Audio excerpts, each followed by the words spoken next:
Selamat datang kembali di seri Filsafat untuk Pemula, teman-teman semuanya. Kita akan sampai ke pembahasan mengenai pemikir besar yang mungkin sudah ditunggu-tunggu, yaitu Plato. Plato adalah seorang filsuf Yunani yang mungkin namanya lebih banyak dikenal daripada filsuf-filsuf lain selain ya tentu saja ada Socrates ya. Kali ini kita akan membahas salah satu pemikir yang paling berpengaruh dalam sejarah filsafat. Murid dari Socrates. Siapa dia tadi sudah saya sebut. Kita akan mencoba menyelami ide-idenya secara lebih mendalam, dan kita akan melihat bagaimana ide-idenya itu sangat tidak hanya berpengaruh pada dunia filsafat, tapi juga pada aspek kehidupan kita hari ini. Oke, kita mulai. Plato itu adalah seorang filsuf yang lahir di Athena, Yunani tahun 427 sebelum Masehi. Plato berasal dari keluarga bangsawan yang memberinya akses pada pendidikan tinggi. Sebagai seorang pemikir yang berbakat, ya, Plato mendapat pendidikan di bidang politik, musik, dan matematika. Tidak semua orang bisa mengenyam pendidikan seperti itu. Tetapi dia akhirnya memilih untuk mendalami filsafat, sebuah jalan yang nanti akan mengubah selain hidupnya sendiri tapi juga sejarah dunia. Seperti yang sudah saya sebut tadi, Plato adalah murid dari Socrates, filsuf yang terkenal dengan metode elenkusnya atau metode bertanya sebagai upaya pencarian kebenaran. Setelah Socrates mati secara tragis oleh pengadilan yang sesat yang sudah kita bahas di video sebelumnya tahun 399 sebelum Masehi, Plato sebenarnya terpukul, sangat terpukul. Dia merasa bahwa gurunya itu adalah orang yang baik, orang yang bijak, orang yang bajik, tetapi mati mengenaskan oleh pengadilan yang tidak adil. Tapi pada titik itulah Plato merasa terpanggil untuk meneruskan pencarian kebenaran tersebut. Dia kemudian menghabiskan sebagian besar hidupnya mengembangkan teori-teori filsafat yang masih relevan bahkan hingga hari ini. Plato terkenal dengan teori tentang dunia ide dan bentuk yang sempurna. Apa itu? Menurut Plato, dunia yang kita lihat dan alami sehari-hari bukanlah kenyataan yang sejati.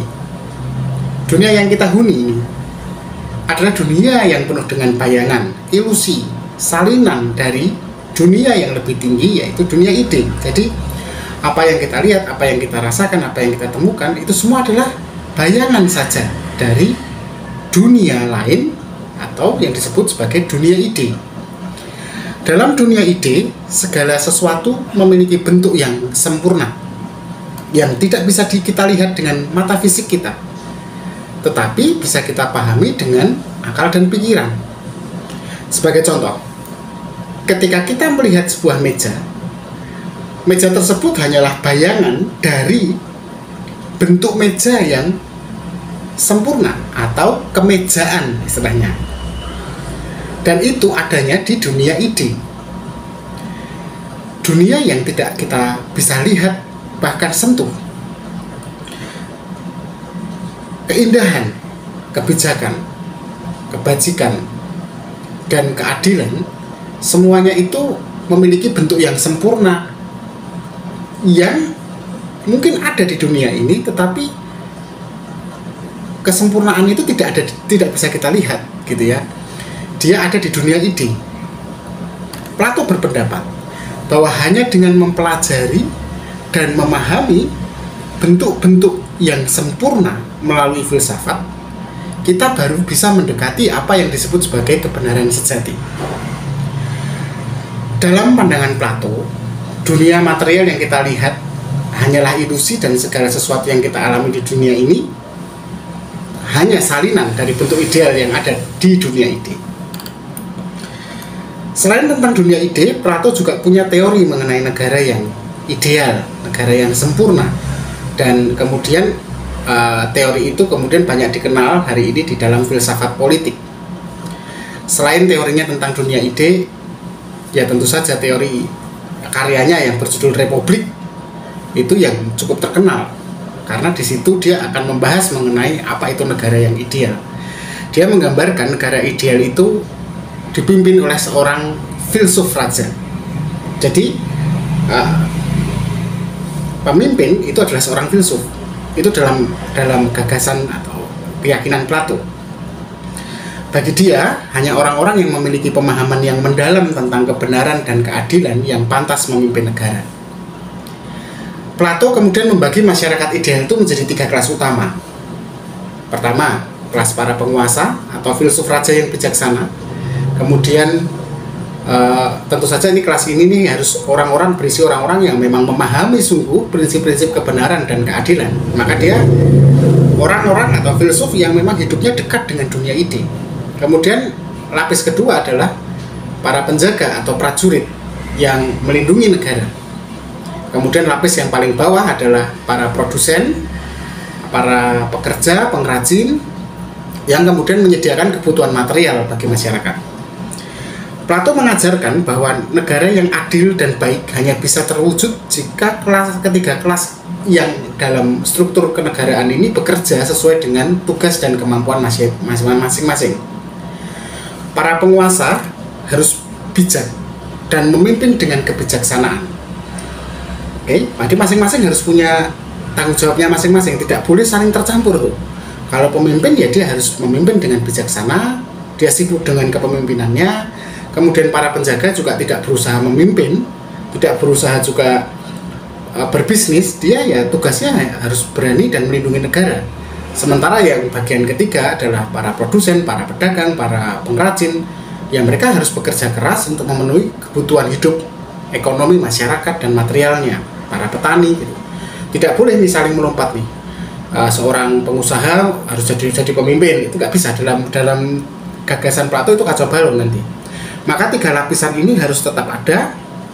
Saya tidak berani mengatakan ini adalah kasta, tetapi masing-masing harus menjalankan tanggung jawabnya masing-masing tanpa mencampuri tanggung jawab yang lain gitu. Namun penting untuk diingat bahwa Plato tidak hanya berbicara tentang negara ideal sebagai sebuah konsep teoritis.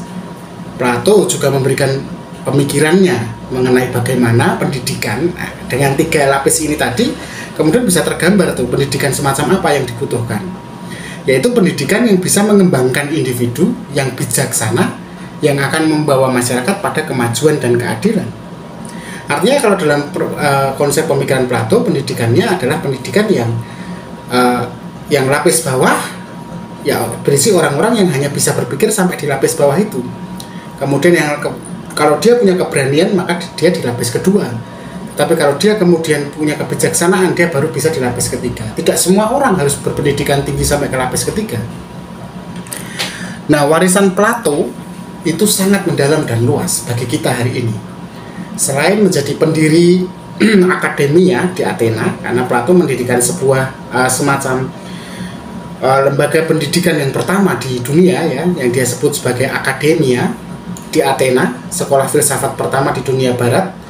Pemikiran Plato terus menginspirasi berbagai bidang ilmu, yaitu logika, etika, metafisika, ilmu politik, dan banyak yang lainnya. Teori dunia ide yang ia kemukakan, ya meskipun tidak sepenuhnya diterima oleh banyak filsuf modern hari ini, tetapi harus diakui tetap menjadi fondasi yang penting bagi perkembangan pemikiran filsafat. Plato itu juga punya peran yang sangat penting dalam pengembangan logika dan sistem berpikir rasional yang kemudian belakangan ini kan kemudian menjadi dasar bagi filsafat barat. Kekasan filsafat barat kan ada di logika dan sistem berpikir rasionalnya. Dan Plato dia sangat punya peran penting di situ. Salah satu pencapaian besar Plato adalah bahwa ia mendirikan sebuah tradisi filsafat yang berbasis pada dialektika. Tadi kita sudah sempat bahas ya di video-video sebelumnya. Dialektika adalah metode untuk mengungkapkan kebenaran lewat percakapan dan debat yang mendalam. Ini nggak bisa dilepaskan dari pengaruh gurunya ya, Socrates, yang memang sangat senang dengan model filsafat yang interaktif gitu ya. Tradisi filosofis dialektik ini diteruskan oleh para pemikir besar selanjutnya, termasuk muridnya Plato yang bernama Aristoteles. Yang meskipun tentu saja Aristoteles punya pandangan yang berbeda mengenai realitas, berbeda sekali dengan Plato, tetapi tetap dalam beberapa metode dan idenya dipengaruhi oleh Plato. Nah, untuk kita sendiri, apa sebenarnya yang ditinggalkan Plato bagi kita? Dari Plato kita belajar pentingnya pencarian pengetahuan yang lebih dalam dan abadi, tidak sekedar yang permukaan. Di dunia modern hari ini, di dunia yang penuh dengan fakta-fakta digital gitu ya, yang bising oleh informasi, seringkali banyak hal menjadi tidak jelas gitu. Apa itu kebenaran? Menjadi sangat relatif. Nah, Plato mengingatkan kita untuk mencari kebenaran yang lebih tinggi dan lebih sempurna di balik segala hal yang kita tangkap oleh indrawi kita, yang kita dengar, yang tampak. Plato mengajarkan pentingnya pendidikan yang benar, dan oleh karena itu juga nanti akan menghasilkan pemerintahan yang bijaksana. Dia menunjukkan bahwa kebijaksanaan, keadilan, dan moralitas adalah landasan yang paling utama untuk membangun masyarakat yang adil dan damai. Jadi bukan kekayaan, tetapi keadilan, moralitas, dan tentu saja kebijaksanaan. Di dunia saat ini, konsep-konsep yang ditawarkan Plato itu bisa menjadi panduan bagi kita untuk mencari solusi di hadapan begitu banyak masalah sosial dan politik, terutama di Indonesia ya. Nah, kita juga bisa mengambil pelajaran tentang bagaimana membangun kehidupan pribadi yang baik dan bermoral, gitu. Yang tidak melulu selalu kita harus melihat ke agama, gitu ya. Ternyata tanpa agama pun kita harusnya punya kemampuan untuk membangun kehidupan pribadi yang baik dan bermoral. Dalam naskahnya yang berjudul Republik, Plato itu mengajarkan bahwa seseorang harus hidup sesuai dengan kemampuan dan bakatnya. Dia harus mengenali dirinya, kemampuannya apa dan bakatnya apa. Dia tidak boleh lebih dari itu. Hanya dengan cara itulah dia bisa menjalani hidup yang penuh dengan kebajikan dan pengetahuan. Karena kadang-kadang orang itu karena nafsunya dia ingin melakukan sesuatu yang memang bukan kemampuan dan bakatnya, gitu. Nah, itulah Plato. Dia bagaimanapun adalah salah satu pemikir terbesar sepanjang sejarah, dan warisannya terus mempengaruhi pemikiran kita hari ini. Dengan filsafat yang mendalam tentang dunia ide, tentang negara ideal, dan tentang bagaimana pencarian kebenaran, Plato memberikan arah bagi banyak pemikir dan ilmuwan yang hidup setelah Plato. Terima kasih teman-teman telah bergabung dalam pembahasan tentang Plato. Tentu ini tidak mendalam, Anda harus mencari sendiri, mendalami lagi.